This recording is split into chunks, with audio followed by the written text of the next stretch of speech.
नमस्कार दोस्तों, कहानी कथा के चैनल पर एक बार फिर से आप सभी का भरपूर स्वागत है। दोस्तों, हम एक बार फिर से आपके सामने हाजिर हैं अपनी एक नई कहानी के साथ।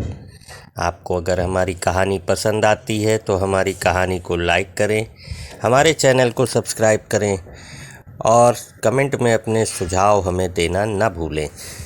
एक राजा था, राजा विजयभान। एक बड़े साम्राज्य का राजा था। राजा को बड़ी मन्नतों के बाद अपनी रानी से एक पुत्र की प्राप्ति हुई थी। राजा अपने राजकुमार से अत्यधिक प्रेम करते थे, उसकी हर जिद और इच्छा की पूर्ति करते थे। राजकुमार को घुड़सवारी में बड़ा आनंद आता था, लेकिन राजा को यह पता नहीं था कि उनके जीवन में कुछ ऐसा होने वाला है। उनका इकलौता 10 वर्षीय पुत्र घुड़सवारी करते वक्त अपने प्राण गंवा बैठा।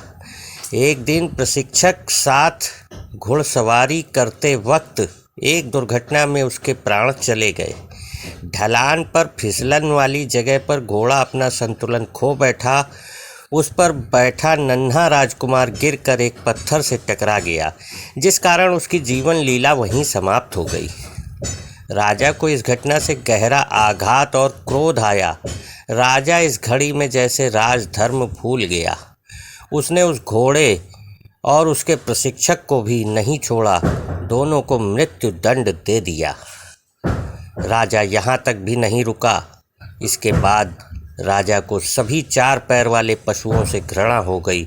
उसने राज्य में सभी 4 पैर वाले पशुओं पर प्रतिबंध लगा दिया। उसके राज्य में अब कोई भी बैल, गाय, घोड़ा, गधा इत्यादि कुछ भी नहीं रख सकता था। जो भी इनका प्रयोग करते पाया गया उसे भी मृत्यु दी जाएगी, ऐसी राजा ने घोषणा करवा दी थी। राजा अपनी इकलौती संतान के जाने से बहुत निराश था। उसने खुद को राजमहल में कैद कर लिया था। राज्य में प्रतिबंध के कारण प्रजा का बुरा हाल था। कई कोसों तक उन्हें अब चल कर जाना पड़ रहा था। खेती करने के लिए भी उन्हें बैल न होने से बहुत अधिक असुविधा हो रही थी। दूध दही का अभाव हो गया। बैल गाड़ी, घोड़ा गाड़ी, गधा गाड़ी की जगह मनुष्य गाड़ी का प्रयोग हो रहा था। पशुओं के न होने से कई की जीविकाएं भी चली गईं।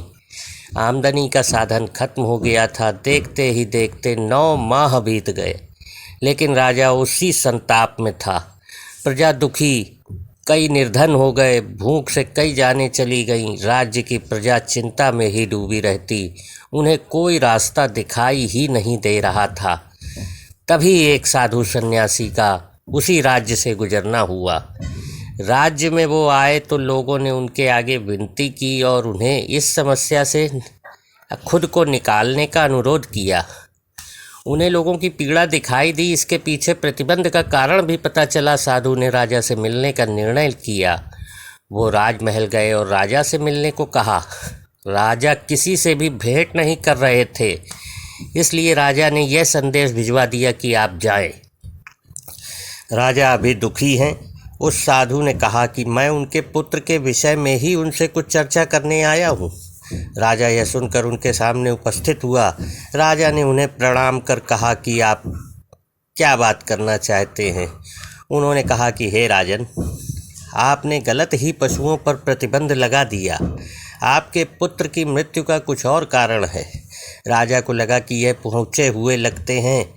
मन ही मन कुछ समय उसने विचार किया और फिर कहा, क्या आप हमें बताएं, ऐसा क्या है जो आप जानते हैं और मैं नहीं जानता। उन्होंने कहा कि जल, आप जल पर प्रतिबंध लगाइए। ना आप जल पीजिए, ना आपके राज्य में कोई जल का प्रयोग करेगा और ना ही वर्षा होगी, ऐसा प्रतिबंध लगाइए। ये ही प्रतिबंध लगाना सही है। राजा बोला, आप क्या बोल रहे हैं? आप सन्यासी होकर एक बाप की पीड़ा के साथ खेल रहे हैं। वो बोले, सच बोल रहा हूँ। घोड़ा अपने आप नहीं फिसला, वहाँ फिसलन थी, क्योंकि घोड़ा फिसलन से फिसला और वो जल के कारण होती है। वहाँ आप भी जाकर भागेंगे तो गिरेंगे, तो फिर घोड़े का क्या दोष। राजा सोच में पड़ गया।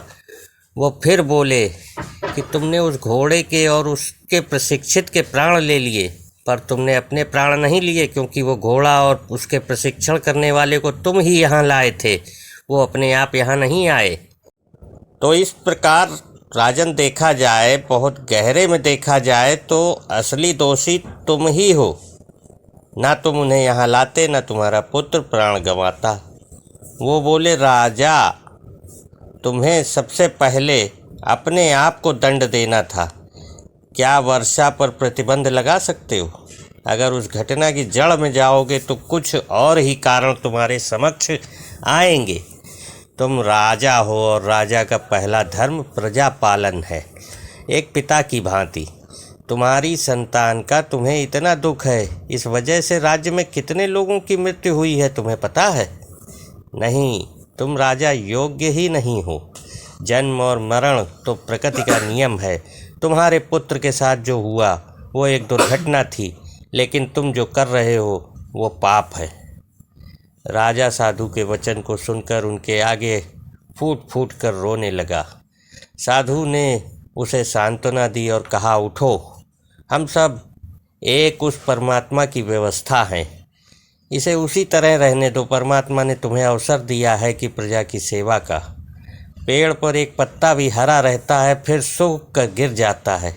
हर छोटी बात हमें परमात्मा के नियम से अवगत कराती है। कोई समझना चाहे तो समझ सकता है। बहुत हुआ राजन, अब विलंब मत करो। अपनी प्रजा का पालन करो, अपना धर्म निभाओ।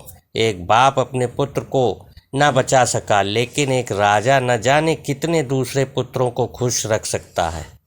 व्यक्ति को वो जहाँ परमात्मा का नाम लेकर प्रसन्न मन से अपना कर्म करते रहना ही उसका धर्म है।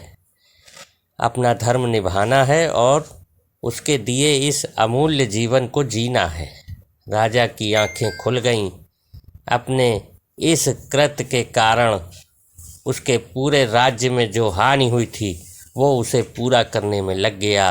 राजा ने अपनी प्रजा से अपनी इस गलती के लिए क्षमा मांगी और आगे का राज्य करने